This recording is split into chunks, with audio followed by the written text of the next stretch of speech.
Hello guys! Ating bisitahin ang tinagurian The Red Church of Biñan. Ito ay ang Santo Niño de Cebu Parish.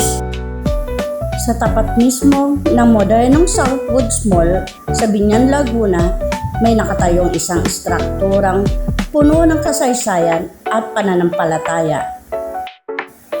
Ito ang tinatawag na The Red Church, ang Santo Niño de Cebu Parish. Bakit ito tinawag na Red Church? Dahil sa kakaibang kulay pula nitong pader na agad mo mapapansin mula sa kalsada.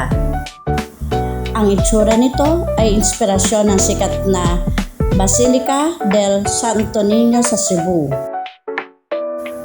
Nagsimula ito bilang simpleng kapilya ng mga Agustinian friars noong 1984 at opisyal na naging parokya noong July 29, 1986.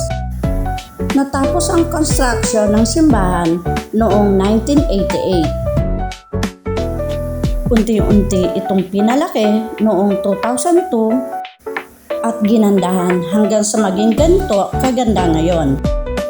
Napakalawak at presko ang simbahan, kaya ramdam mo agad ang kapayapaan. Maraming salamat sa inyong panonood. Maraming salamat din sa inyong pag-like at share sa YouTube channel ni Ma'am Flores.